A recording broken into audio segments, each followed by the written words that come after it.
Hello and welcome to the third episode of Talk of the Terraces football podcast.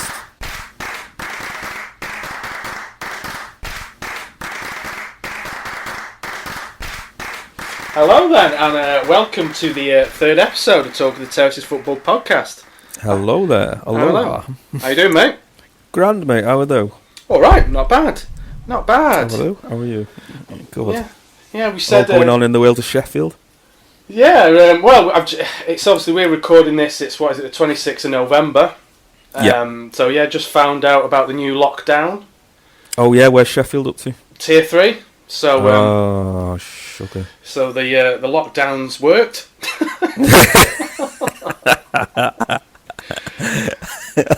Gives you confidence, doesn't it? Yeah, I mean, I can go and get my hair cut now. Yeah. I think you'll have to get your hair cut, aren't you? Oh, are you? Oh, good. I think so. Basically, you can't go to the pub. Yeah, that's pretty much it, yeah. Yeah. The one thing that most people enjoy. Exactly, especially at this time of year.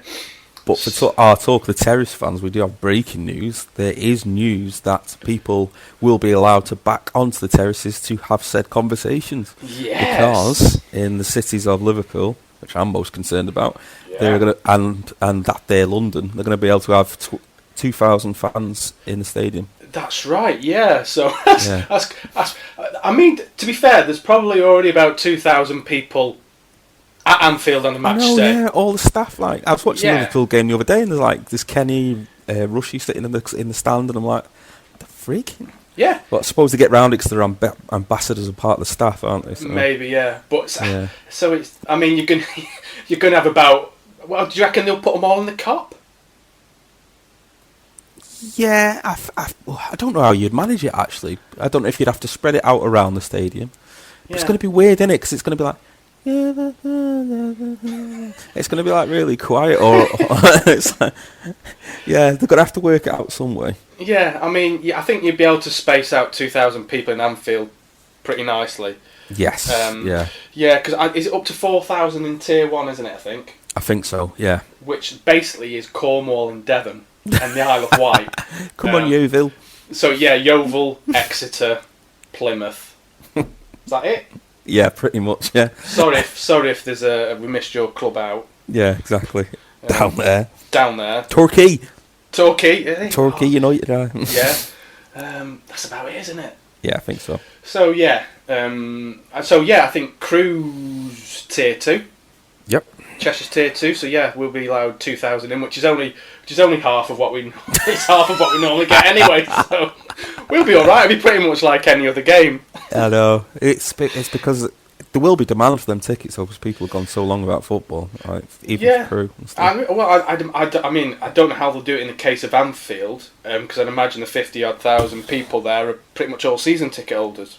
The only way I could think of doing it is if they plan it out where you normally sit, and if you're in that lucky spot where there's not a gap between the socially distancing, then you can go. Yeah, or whether they let people, they put them in different seats. I don't know. Yeah, it's for example, at Crew they've got about 3,000 season ticket holders, so I don't know if they'll just go right the first 2,000 to apply for the season tickets, or have a massive scrap. Yeah, that'd be a good idea. Yeah, just meet in the car park. Socially distanced fight. So yeah, the last 2,000 people standing get to go to the game. Yeah. So we'll probably talk about that in a bit more detail later on. Yeah. But yeah, I suppose we'll briefly kind of talk about our two teams' season so far. So Tom, since we last spoke, I think you had just come off the back of the Liverpool Derby. Yes, we had. Yes. It's a Liverpool derby is not the same without the fans. No. I've not really noticed it so far as bad, like, because you have the crowd noise on the background singing the songs wrong and all that kind of stuff. But it's like the derby really brought it home to me. I thought when watching it that this is really not like it should be. Yeah. I know it's known as the friendly derby, but you can usually hear both fans and everything. Yeah. So it was a good game. On the whole, 2-2. Yeah, could have been better, could have been worse, but Everton are doing really well at the moment. Yeah. So He's just got to take that, really. It was away, which I know don't count for much at the moment, but it's still important. Up until that point, after that, Liverpool have been kind of back to the usual self. Victories against Sheffield, Midtjylland, West Ham. Atalanta, we won 5-0 away. And then that's it. Then that's what we're going to talk about. We're not going to talk about last night or anything like that. We're just going to focus on them last results. yeah. It's not Premier League, so we won't talk about exactly. that. It's talk of the Terraces, England. Mainly England. Well, it's funny you should mention that about kind of the Liverpool Derby, and obviously we're talking about letting fans back in. But I watched the Man City Liverpool game. Yes. Which was in October, was it? Or was it in November? No, it was in November, that, wasn't it? Actually? Yeah. It was in November, because, it was on my birthday. Happy birthday. Thanks, thank you. I mean... wish you happy birthday, didn't I? You did, yes. Oh, good, yeah. Yes. But yeah, I do forget. Well, what I was going to pick up on is one thing I noticed is that they play these kind of fake crowd noises on Sky Sports. Yeah. Now, obviously, Man City were at home. But the only kind of distinguishable crowd noises they played every 10 minutes were "You'll Never Walk Alone." Yeah. Do you know the fans singing that? So, like Liverpool don't sing that every 10 minutes, and where I don't. Well, Man City have got Blue Moon, haven't they? But I didn't hear any Blue Moon. No. There's only a few clubs where you do get that noise. Like with United, Manchester, you get United. Yeah, that's about it. That's probably the same for Sheffield and everyone like that. Yeah. They could improve it. They could work the sounds in a bit better. I know they've had a bit of time now. Yeah. Well, I wonder what they'll do once there's 2,000 people back in the grounds. Yeah, that's a good point. Yeah. Would they subtly put it in the background or something? Yeah, they'll start playing "You'll Never Walk Alone," and then they'll look on the stand and there's like just 4 people sat in the Kop. It's like, yeah. Well, yeah. Just standing alone. Because it's... Yeah, how are they going to work? That's so many things. How are they going to work the banner? They're not going to be allowed the banner, are they? The big banner. To pass that down. That's it, yeah. Someone with coronavirus touching the banner, then passing it up. That's a non-starter. Yeah, but you need a good few thousand people to be able to move it. Do you know what I mean? If exactly, someone's 40 rows behind, they're not going to catch the back of the banner. So I know, and anyone who's been at Anfield knows that banner stinks. I don't know. I don't know who owns it or what, but it needs a wash on 60 on a big washing machine because it stinks. Do they fold it up and it's the dog's blanket when it's it's not the... Possibly, yeah. It hums. Everyone's holding their breath when it goes over. Yeah, so maybe that's had a lockdown wash. Yeah, maybe the first time ever. Yeah, I mean, is it up to date, that banner? Is it? Do you know what I mean? Is it? I think they do work on it. I think they've added the extra Champions League on it. Yeah, I'm sure they did. Yeah, that's a good point, isn't it? I'm not sure about the Premiership though. Yeah, because no one's been around to see, but yeah, we will see. We'll see. So, in terms of the league table, obviously you and Spurs are joint top. Just goal difference separating you. I think when we spoke a month ago, obviously we had the Van Dijk injury, there was a couple of others, and I know we've spoke about it during this month, with Alexander-Arnold. Well, thank God since Van Dijk we haven't had any more injuries, because it would be a complete disaster if we did. But yeah, we have lost half the team. Yeah, and you've lost Salah. Was he 2-3 weeks out with coronavirus? Yeah, coronavirus. He played last night, and he honestly, he may as well not have been there. He looked terrible. He was just tired, was he, or not sharp enough? His sharpness, and he wasn't going for the ball. His eyes looked heavy. Looked like he hadn't had any sleep. So yeah, I think they should have just left him. Yeah. Well, do you still need a win to qualify for the next stage, or you're already through? Yeah, we do. If we would have won last night, we would have qualified automatically, pretty much. But yeah, we still need a win now, and we've got. To be honest with you, we could have done with at least a draw last night, because we have got Midtjylland, which you think would be able to pretty much beat, but we have got Ajax as well coming up, which is always a tough game. I know I know against Ajax last time we beat them, but it's always a tough game. Like to go Ajax. Well, they're coming here this time, but they're gonna be fighting for their own place, so they're gonna really go at us. Okay, so do they need a win to qualify or? Yeah, so we've got them next on the 1st. So on the 1st we've got them, and then we've got Midtjylland on the 9th. So it'll probably be that one where it's going to be our toughest game, and it could end up in a squeaky bum last game away at Midtjylland. Yeah, where are they from? Midtjylland? Yeah. I actually don't know. That's terrible, isn't it? Let me just have a look. Midtjylland. I'm gonna say, guessing. Wales. I'm gonna say Holland. No, I'm wrong. They're Danish. Danish. Okay. Danish. Yeah. Never heard of them. Never heard of them either before this. Yeah, Danish. So as long as we throw some bacon on the pitch, we might beat them. So yeah. Be all right. Yeah, so. You'll be all right. Just looking ahead then to kind of your upcoming fixtures, you've probably got in the league, you've probably got 2 or 3 which you'd say are bankers, really. Brighton, Wolves. That's a bit unnecessary, mate. I think they're all right. Oh, bank! Sorry, missing. Yeah. I was going to say Wolves are all right. Yeah, Wolves. We've got a couple like Wolves. You'd like to think so. Fulham. You'd like to think so. But then we've got Tottenham. It's going to be. Yeah, that's going to be a tough game. It's going to be the top of the table clash, isn't it? Yeah. Well, the way things are looking, yeah, definitely. Yeah, and there'll be 2,000 people in the ground. Yeah. Are they going to allow away fans in? I don't know, mate. I don't know, because if you look at it like Fulham in the Borough of London, Tier 2, Liverpool in Tier 2 as well.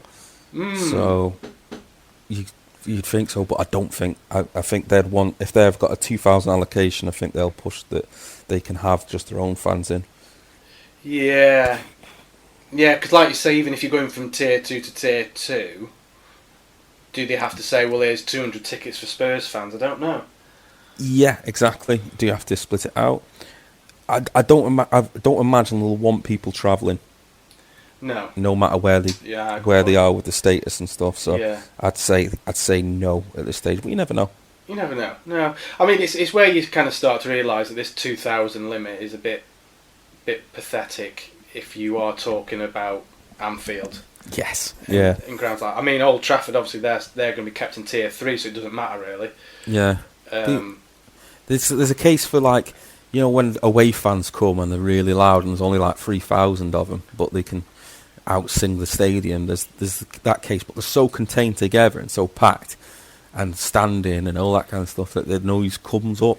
But if you sat apart from each other, it's going to be like a weird choir.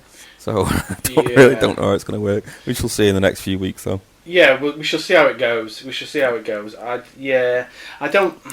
think for the sake that we're obviously talking about vaccines and things like that now, it'd have been better off just waiting until next season and then letting 50,000 back in the ground.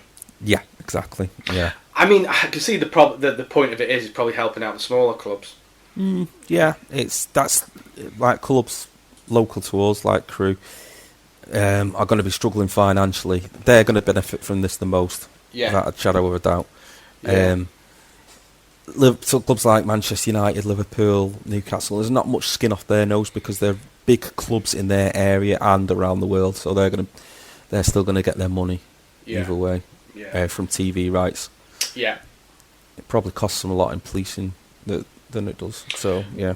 Yeah. Well, this is it. I think some clubs have already come out and said, well, this is going to cost us. We're going to lose more money by having to put on the staff in the police for a couple of thousand fans than if we just had the gates shut. Exactly, mate. Yeah. So yeah, we shall see how it goes. Yeah. So what are your thoughts then for the next few weeks? Are you feeling a bit more positive about the season? Not at all, to be honest. No.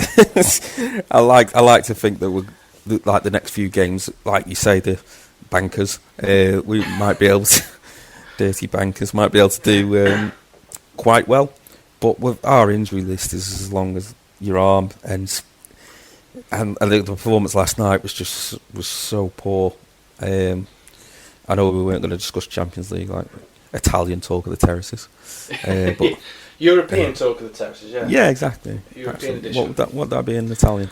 But given how we played last night, there's been some promising signs in the last few games. They did field a weak squad last night, so I think I'll let them away with that. So hopefully we'll continue the momentum and push on towards the Tottenham game. That's the hope. Yes, yeah. Talk of the Terraces in Italian is Parla delle Terraces. Oh, I thought it was going to be something Stadia.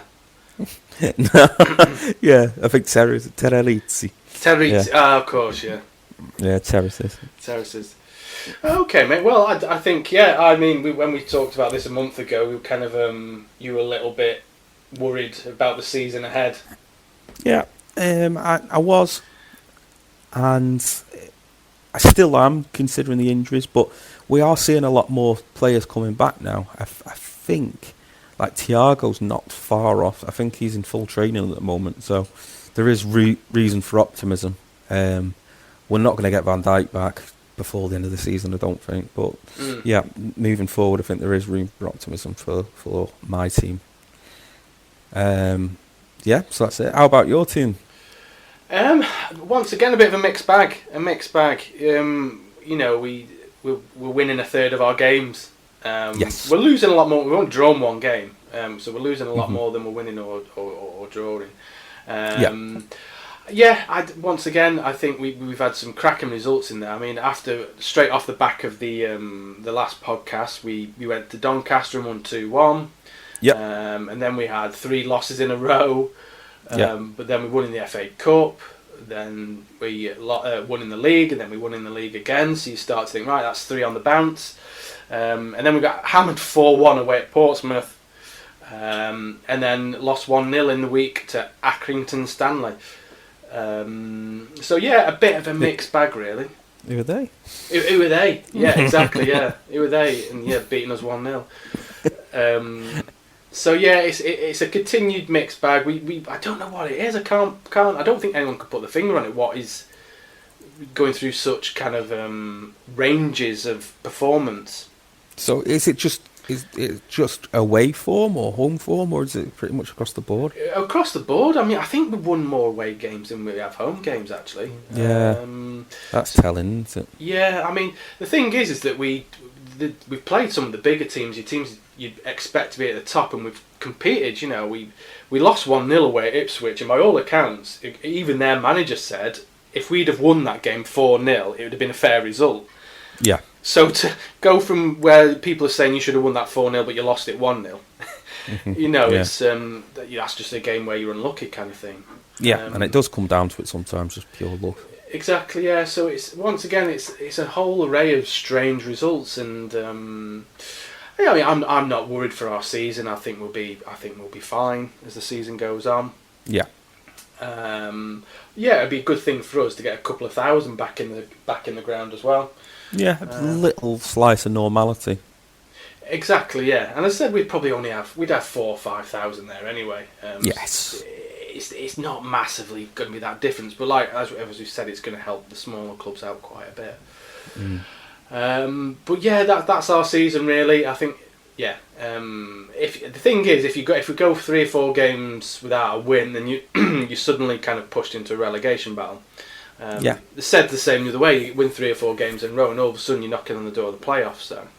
Yeah, exactly. Yeah. Is there any star turns so far? I think I'm looking at this now. Mikhail Mandarin. Yes. Mandaron, is it? Mandaron, yeah. He's a standout player, and I think, as I said last time, you've got the 2 full-backs, which are Pickering. I mean, he scored a couple of fantastic free kicks since we last spoke, direct free kicks. Charlie Kirk, who scored a couple as well. Yeah, he's second in the top scorers at the moment and first in the assists. Yes, yeah, he's like I think we said before. He'd be one of those players. Had there not been this coronavirus and had clubs, been a bit more free with their spending, he would have gone to the Championship, I'm sure. Yeah. And then Perry NG, the fullback as well. He's a quality player. He's the captain. They're the stand-up players. I tell you as well, the goalkeeper, Jaskalainen. Now he's. Do you remember Jaskalainen who played for Bolton? I was going to say, yeah, that's a blast from the past. It's a blast from the past. Well, it's his son who plays for Crewe. Oh God. Yeah, so he's had a really good season so far. Oh my god, that's good. Yeah, and I think he's just been called up to the Finland under-21 team. That's not right. Not much to write home about. No, well, I think he's probably born in England as well. To be fair. Yeah, that's true. That's a bit of a Kasper Schmeichel situation. It's exactly the same. Yeah. Yeah. His dad was the Great Dane. Yeah, exactly. Yeah, and I mean, well, he's won the Premiership, hasn't he, Kasper? You know, he's a standout goalkeeper in his own right now. I know. I used to hate that stat the United fans threw us, that Schmeichel's sons won the Premier League more times than Liverpool.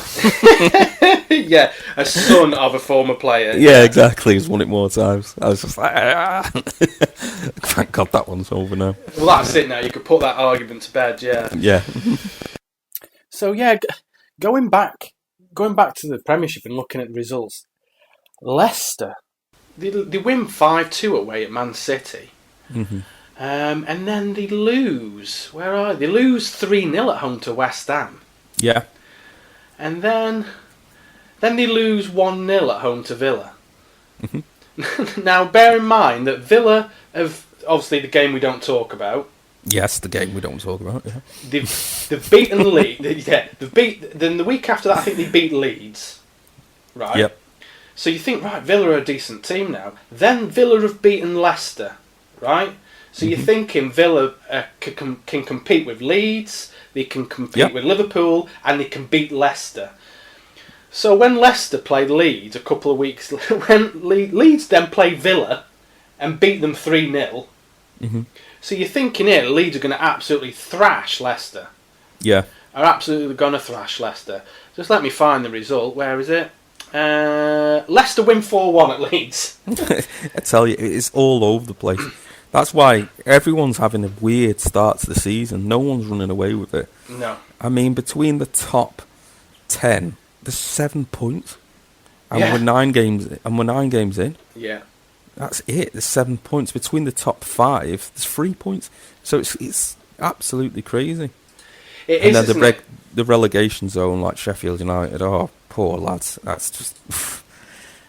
oh my God, it's shocking. What a start there, bud. Yeah, I mean, it's a big game for them already, isn't it? This weekend they're playing West Brom, who were huge 19th. Yeah, I mean, we spoke about it before. I don't think they recruited well enough. Sadly.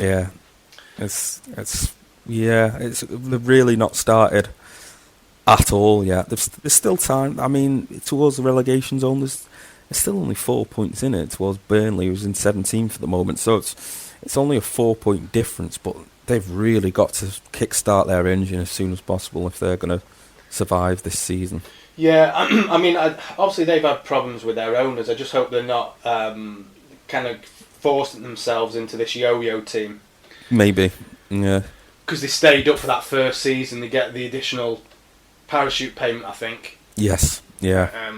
So yeah, but like you say, if you look outside of the top 3, the form's all over the place. Yeah, the form is absolutely all over the place. Everton, flying start, and look, they've had a draw, loss, and then a win.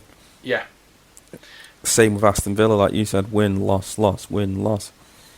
West Ham are kind of tipping a corner now. They've gone draw, loss, win. So. Yeah. It's absolutely crazy, some of these results are. There's no consistency across the board. Yeah, I mean, just look at Man City, 13th.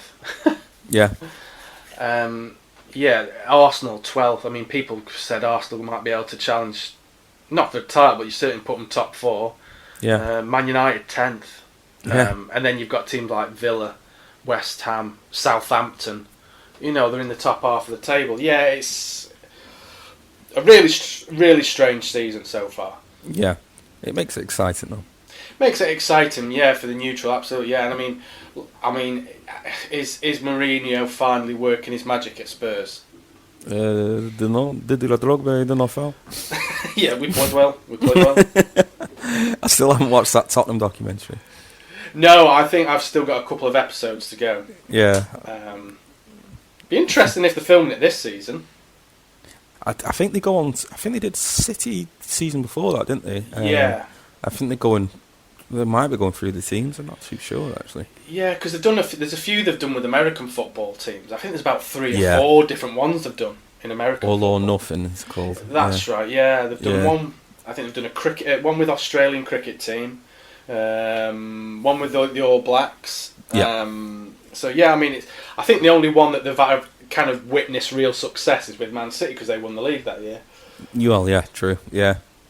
The Tottenham one's supposed to be really interesting, just like the inner workings of a football club, how they operate and stuff. Yeah, I mean, I must admit, I did prefer the Man City one. The Man City one, yeah.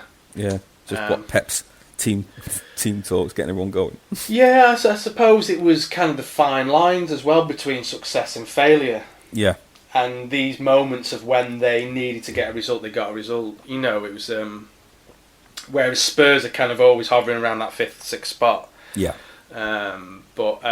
So maybe this could be Spurs' season. And that's probably a nice kind of segue into our Player of the Month, isn't it? Oh, yes, it is. For October.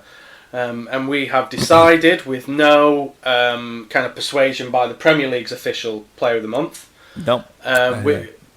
This is completely our decision. We've not been paid off by this person. No. Although payoffs are available if anyone. Yeah. It is getting on for Christmas. Payoffs are available and lucrative sponsorship deals. Yeah. But yeah, we're going to go with Son at Hotspur as our October Player of the Month. Yeah, or Son in the north. Or Son, yeah, Son. Which also you're hoping dents his form similar to Vardy's. Well, it worked with Vardy. It worked an absolute treat with Vardy because he started off amazingly and now he's got dipped.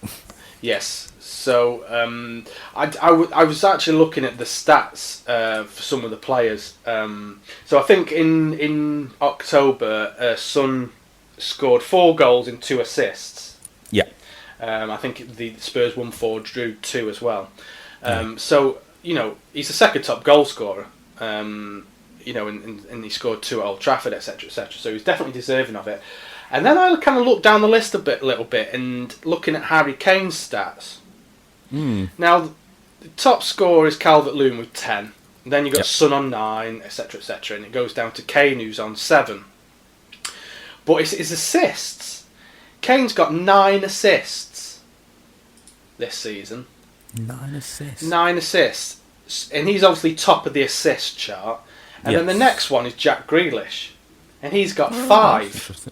Yeah. So Harry Kane's got 9 assists and the second person's got 5. Yeah, that's interesting, isn't it? It's absolutely... He streaks ahead of anyone else. Yeah. And he's got 7 goals as well. That's good going.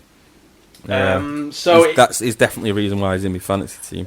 Exactly, and you kind of think, God, Harry Kane should be getting Player of the Month. To be fair. Exactly, yeah, it's up there, but Son has really made a good impact. When other players like De Bruyne, your regulars for Player of the Month, have fallen a bit by the wayside. He's actually just getting better and better. Yeah. And I think also it's obviously looking at the month of October in isolation. I think Harry Kane's probably scoring 2 or 3 a month. Yes. You know, where Son's gone from, you know, he's doubled his number kind of thing, you know, in 1 month as well. So he's our Player of the Month. We shall get that award in the post. Yep, we're packaging it up now. You've managed to scribe his name onto the Sabutio trophy, I believe. I tried, but failed. Okay. So I've had to use my missus's lipstick. Right. Okay. And while I had it out, I just put a little kiss on the side of it as well. Okay. That's just to experiment. Yeah, well, it's that extra attention to detail that you get from talking to Terraces, isn't it? Exactly. Yeah, you wouldn't expect that from TalkSport. No, exactly. Yeah, or you know, the Premier League aren't going to personalise the trophies, are they, or anything like that? No, not a chance. No, not a chance. So yeah, that's on his way to him. And also, I might have, when I was handling it, rubbed off the end, so it might just come through as so. Player of the season, so. Player of the month, so. Apologise. Apologies for that. Oh dear. Right then. Shall we? So. Do you mean so or son? So. So, shall we continue, son? So, shall we continue? Shall we continue to some adverts? Yes, let's. Let's. Quick. I used to wash pots in the Red Lion pub back in Gateshead. Now I'm a member of the Royal Navy. And now I wash pots in the South Atlantic on a Class 4 destroyer. Join the Royal Navy today.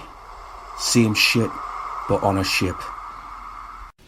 In this week's episode of The Only Way is Melbourne, Warney takes a trip to the pharmacy, but will he be able to keep his problem a secret? Good day, mate. How can I help you? G'day, mate. I've got a problem with me bouncer. No worries, mate. Has the little bushwhacker been working overtime? Yes, mate, and I'd prefer it if you keep it under your cold cap. Of course, sir. Confidentiality is my middle name. Good man. Now, here's the cream. Apply it 3 times a day to the little ripper. Right. And he'll be right as rain in no time. Lovely. I'll be on my way then, mate. Sorry to interrupt you, sir. Yeah? But you know these fellas who have just walked in? These fellas... Oh, bloody hell, gang.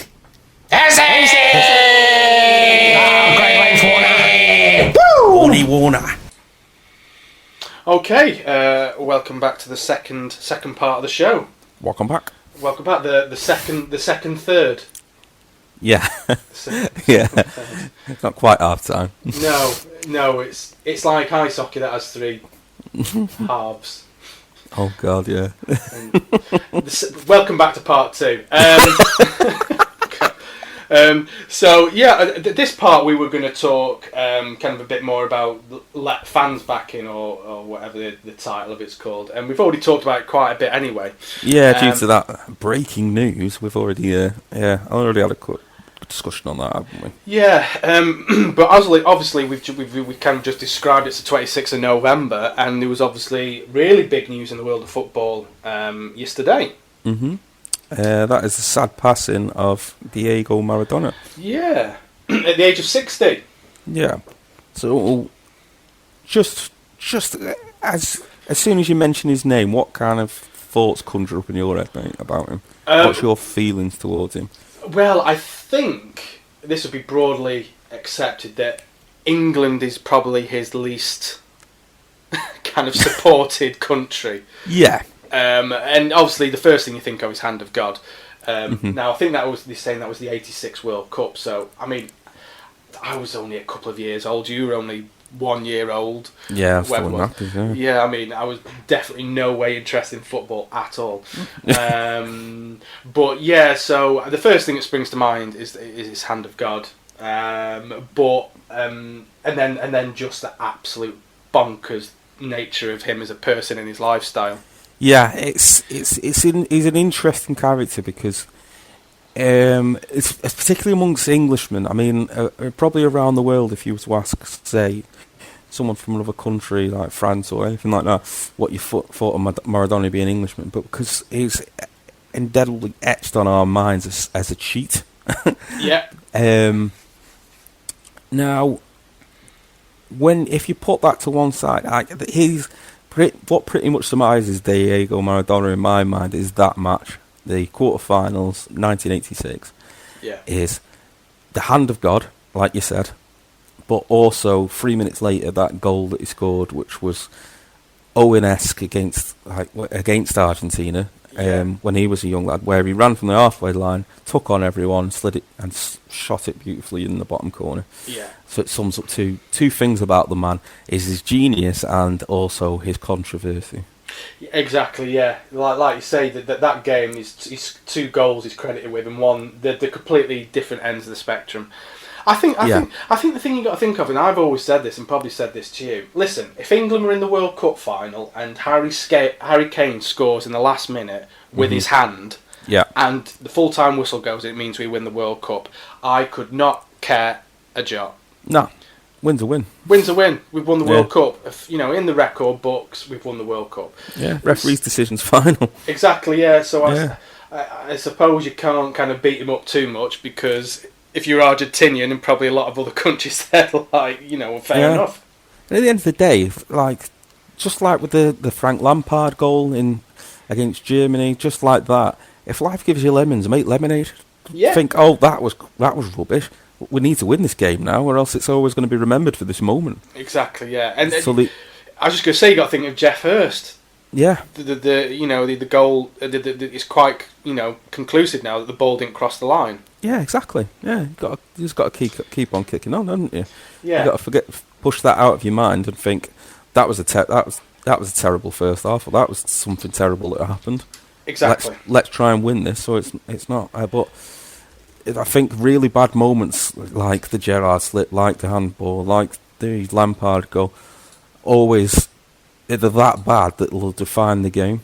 Yeah. And people will lose the cool a bit.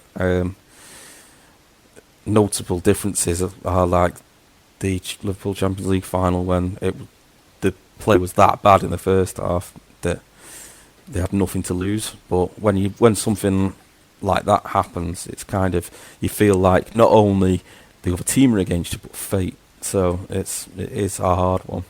Yeah.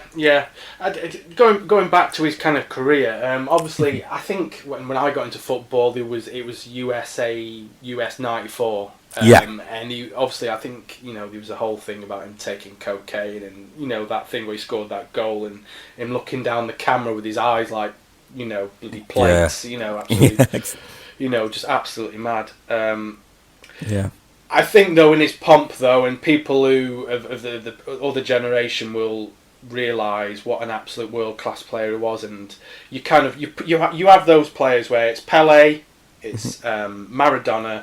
You've got Messi and Ronaldo in there now. They will be the greatest players of all time. Yeah, and also Andre Vonneran. Danny Murphy. I know exactly what you're saying. They will always be classed as the people who've delighted people the most.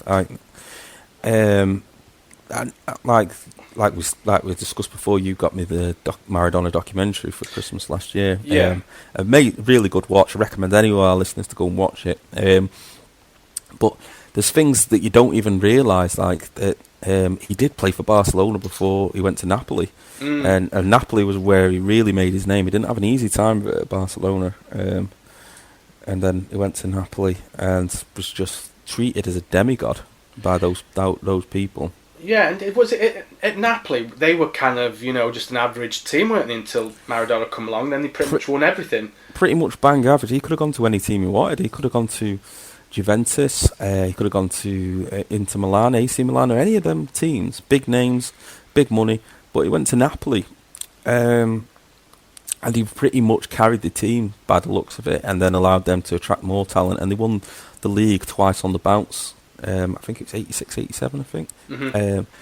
From never winning as much as an egg cup before that, they won the league, the Italian league, one of the most difficult leagues in the world, twice. So it says something about the man that he has that kind of impact. Yeah, what was his reasons for going there? From what I could, he just wanted a way out. He just wanted us to get out of Barcelona. Because the situation had got bad for him. He'd had really bad injuries and health issues there. I didn't know about this. He had crippling sciatica. So he used to have injections in his back, which probably started off his drug dependency, to be honest with you. Good, yeah. To help him at least get through a game.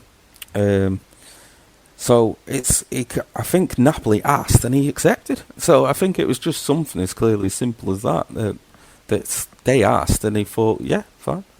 Yeah, maybe an opportunity for him to step out of the limelight a little bit. Yeah, I suppose. he come from very humble beginnings, and he does come across as a nice guy, very family.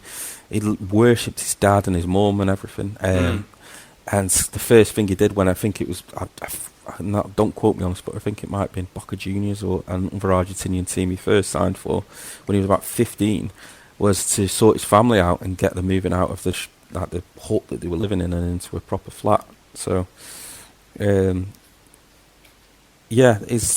Maradona the man, but there's also the other side of him.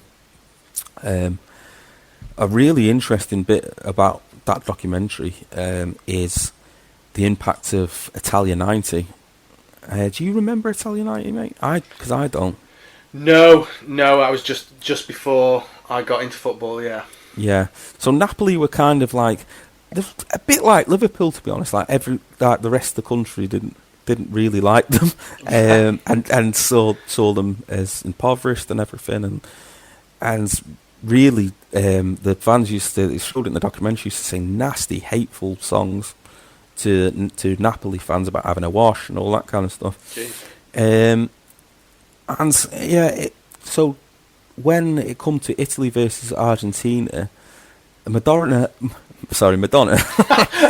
Madonna sang Like a Prayer, and Maradona asked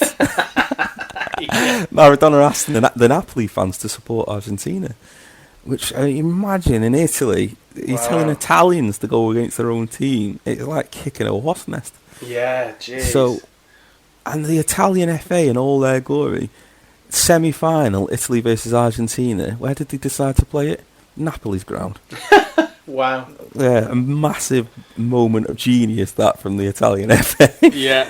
And, of course, as written in history, it went to penalties, and who scores the winning penalty? Who scores one of the penalties to send them through? Not the winning one, sorry. One of the penalties, Maradona. So then the literally after the game, like a couple of days after, the Italian police, media, and FA turn on him and start tapping his phone.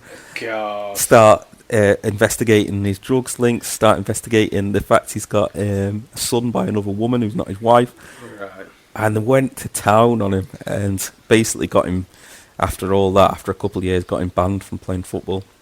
So they just seek to destroy him. Yeah, pretty much. Yeah, they were like a cut snake, because after Argentina went through, and Italy went out of their home tournament, they were out for blood. Which, to be honest with you, he's between a rock and a hard place with that, because he's got his country and his club.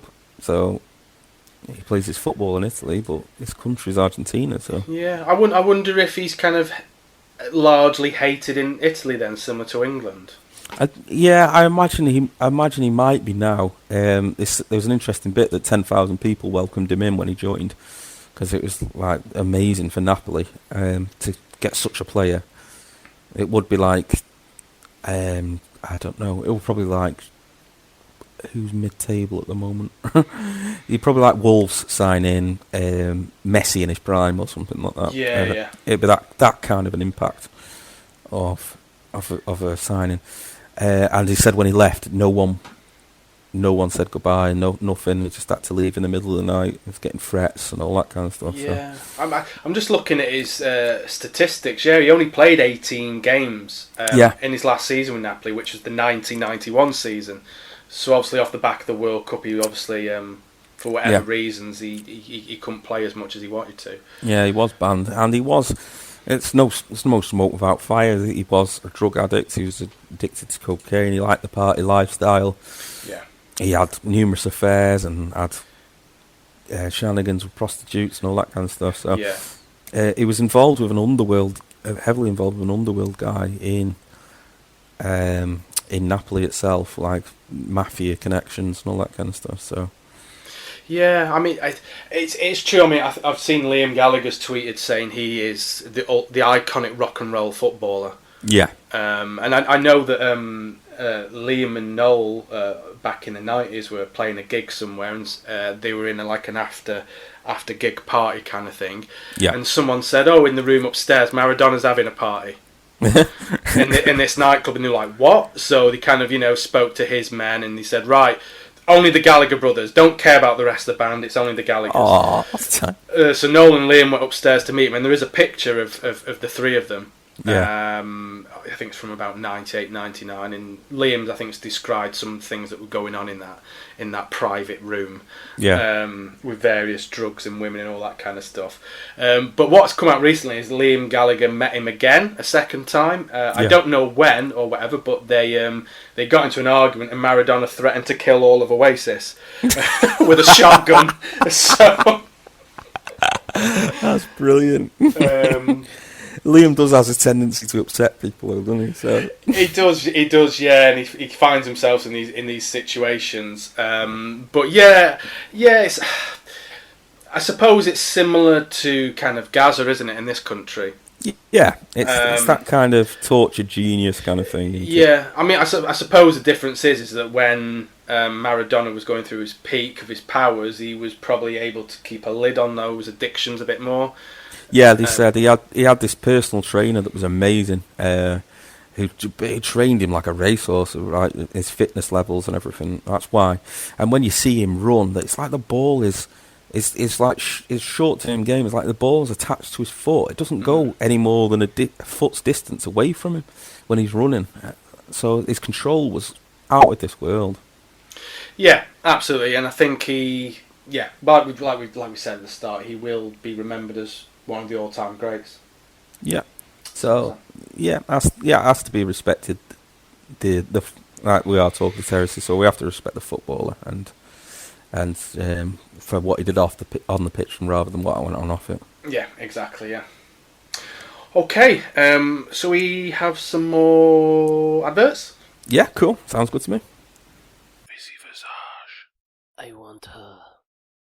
I need her. She wants me. She needs me. I am here. I am there. I am every fucking where. New, creepy fragrance from Busy Visage. Sounds of the Toilet is the brand new compilation album featuring some of the greatest sounds ever captured in the bathroom, featuring such artists as Supergas,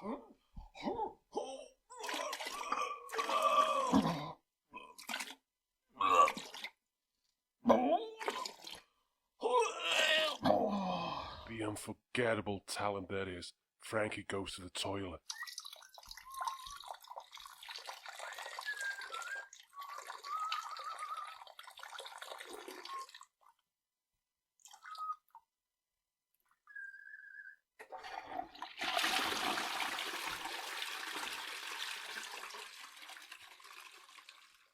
and the brand new single by the Pooh Fighters featuring Ollie Turds.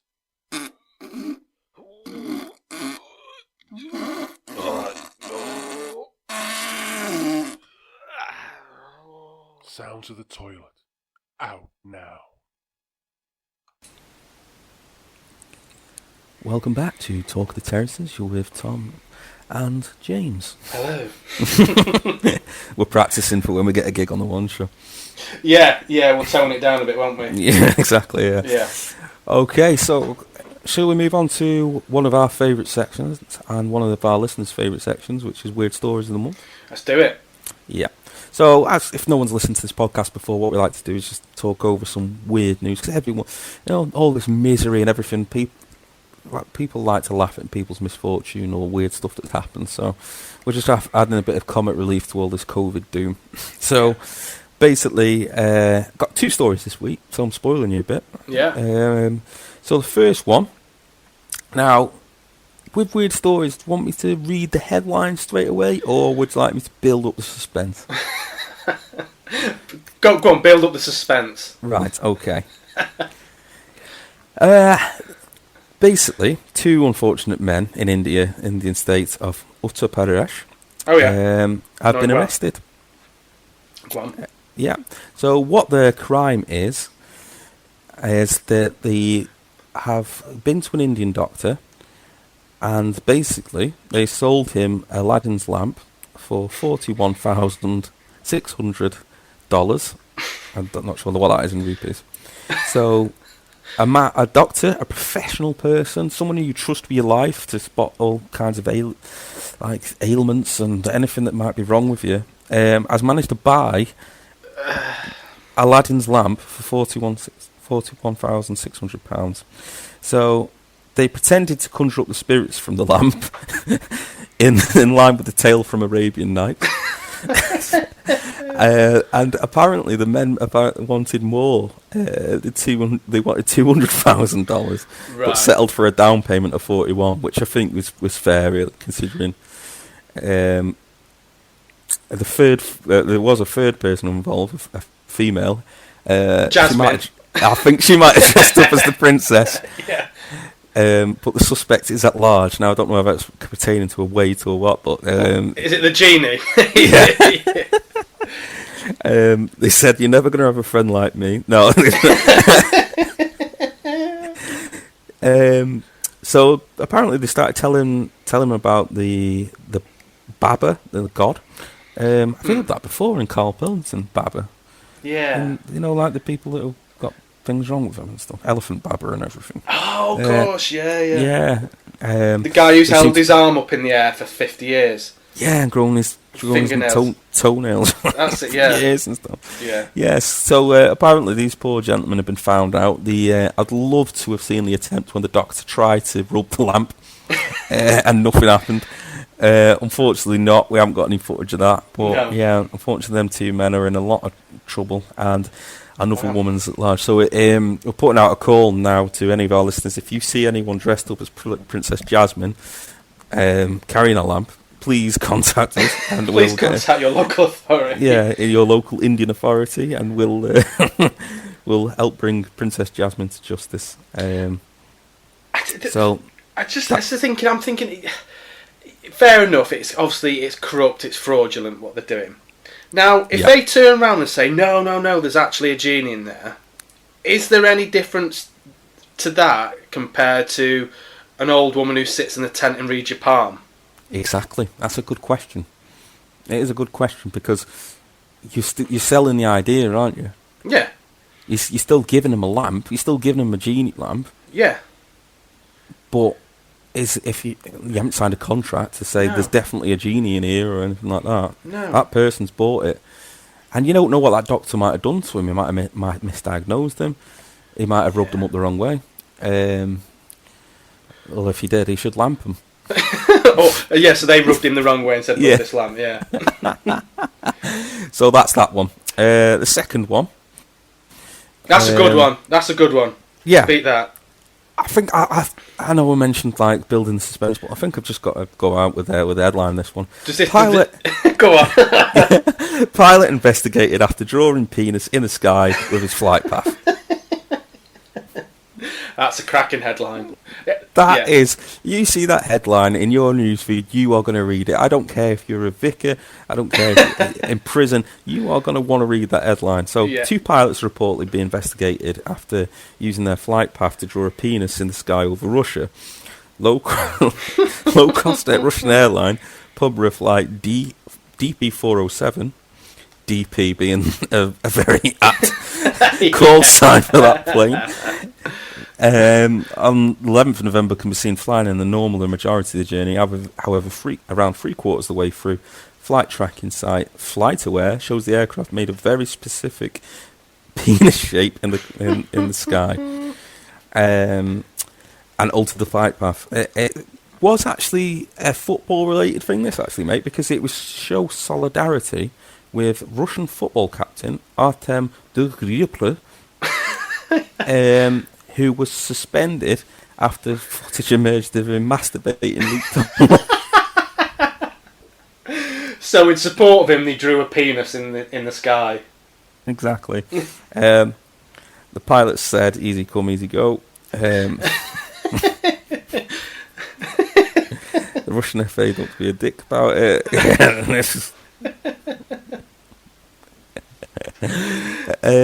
So I'm with them on that. I like that bit of solidarity. I don't like the fact they've risked people's lives to show solidarity. But I'm with them on that. Yeah. They get my support. Yeah, I mean, is it a bit harsh that they've suspended the footballer? Well, yeah. Again, it's this thing. That's, like I'm looking at it now. It actually looks like free balls. So. I don't know what this captain's got going on in his locker or anything like that. Yeah.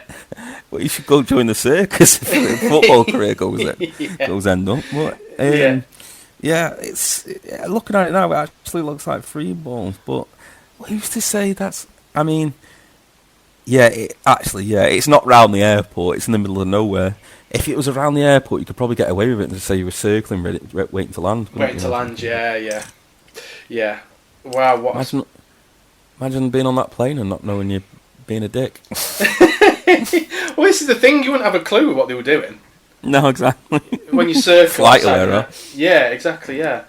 So that's my second weird story of the month. Well, they're two crackers, mate. Exactly. Two crackers. It's a cracker. It's a cracker. Okay, so we should probably do our final kind of final piece for the podcast, and we always finish on album of the month. Yes. Which is, it's my turn this month, and obviously Tom beat me last month to picking the Beatles in Help. Yep. So the way I kind of thought of it is that the first month I kind of picked quite a very obscure band and a very obscure album. The second month you've gone with the biggest band of all time, but perhaps not their most coveted album. Yeah, exactly. Yeah. So I've just gone straight down the middle this month. I'm going to go one of the biggest bands of all time. I'm going to go one of the biggest albums of all time. And I'm going to go with Robbie Williams' Life Through a Lens. No. Thank God. I was just about to click disconnect.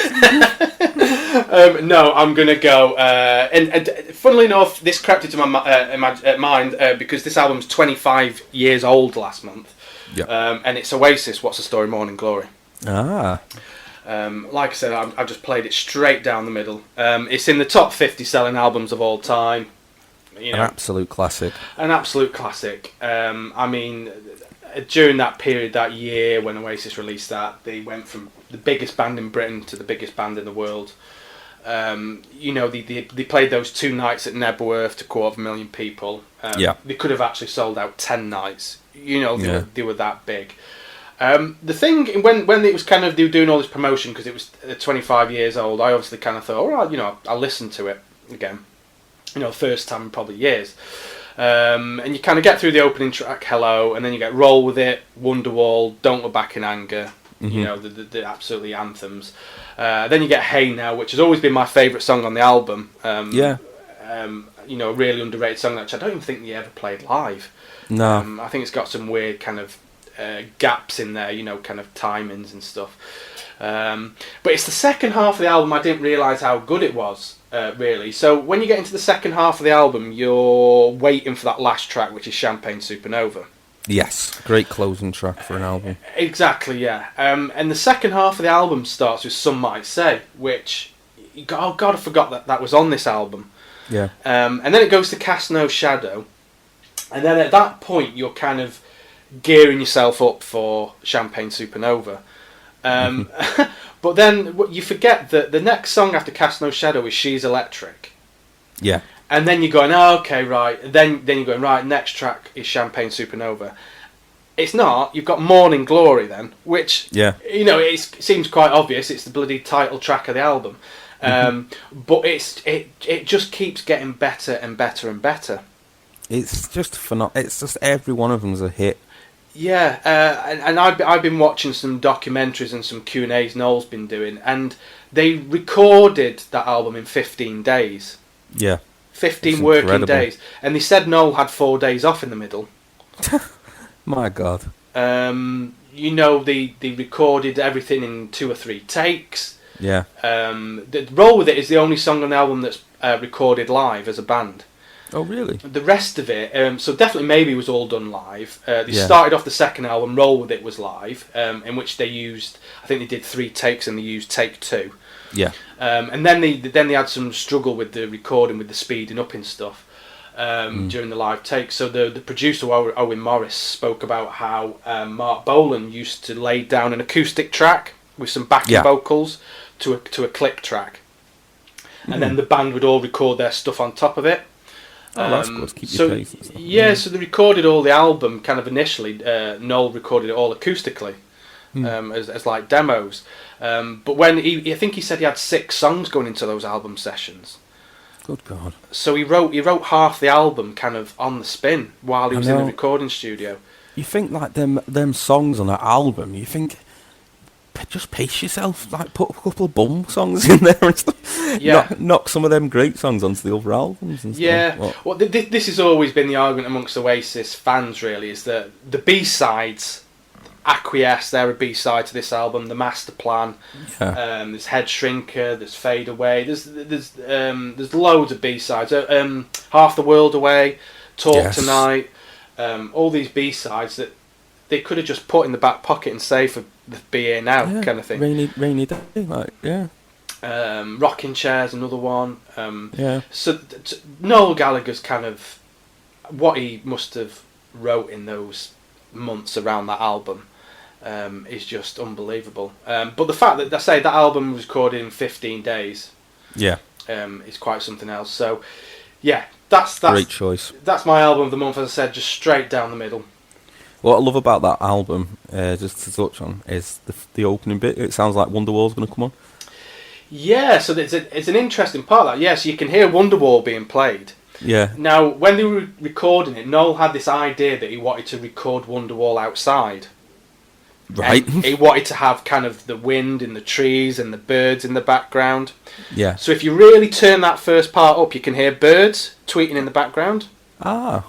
Okay. And Noel actually recorded a few takes of the acoustic track, sat on a wall outside the recording studio, and then after a few takes said, "This is crap. Let's just do it in the studio." So yeah, what you're actually hearing there is a couple of versions of Wonderwall outside. Oh right, that's interesting. I never even realised that. Yes. I just thought they'd edit it that way to dupe people into thinking, "Oh, Wonderwall's coming on." Exactly. Yeah. No, it's actually if you turn it right up, you can hear birds in the background. Oh, I'm gonna have to do that now. So yeah, there's some little weird and wonderful little moments in that album as well. Like Cast No Shadows only got one set of lyrics for the verse, and that was because under the time constraints, Noel only had kind of enough time to write one verse. Yeah. So he says it's his regret he didn't get to write a second verse for it. Oh god, I never even noticed that. No. Yeah. Yeah. So yeah, an absolutely great pick, mate. Fantastic album. Yeah, great pick. Cool. Yeah. So that's us done for another month even. That's us done for another month. Yeah, we will be back with a Christmas special. Ding dong, merry on high. Yeah, with some jingle bells in the background to make it Christmassy. So that'll be coming out probably just before Christmas. A nice little Christmas present for everyone. Yeah, exactly. A little festive treat. And we'll be playing our best bits. No, we won't. No, we won't. Yeah. We're not going to be one of them lazy Christmas specials where we just say, "Oh, this is our best moments." Yeah. Oh, and an unheard section. Yeah. No. Yeah, where we screw up. Exactly. Yeah. No, we will just go straight in with a normal episode, but it'll be a Christmas special. Definitely got to add the Maradona bit in. Yeah, and I'm actually just thinking I'm going to listen back to this because I'm sure I said Madonna a couple of times. So anyone listening to this, as far as we know, Madonna is still alive. That we know. Know. She might have not been discovered yet, but yeah, she is alive. As last we heard. Last we heard, she was alive. So yeah, it's sadly, it's Maradona who's passed away. Yeah. Okay, so we shall see everyone in a month's time. Fantastic. See you later. Cool. Bye. Bye.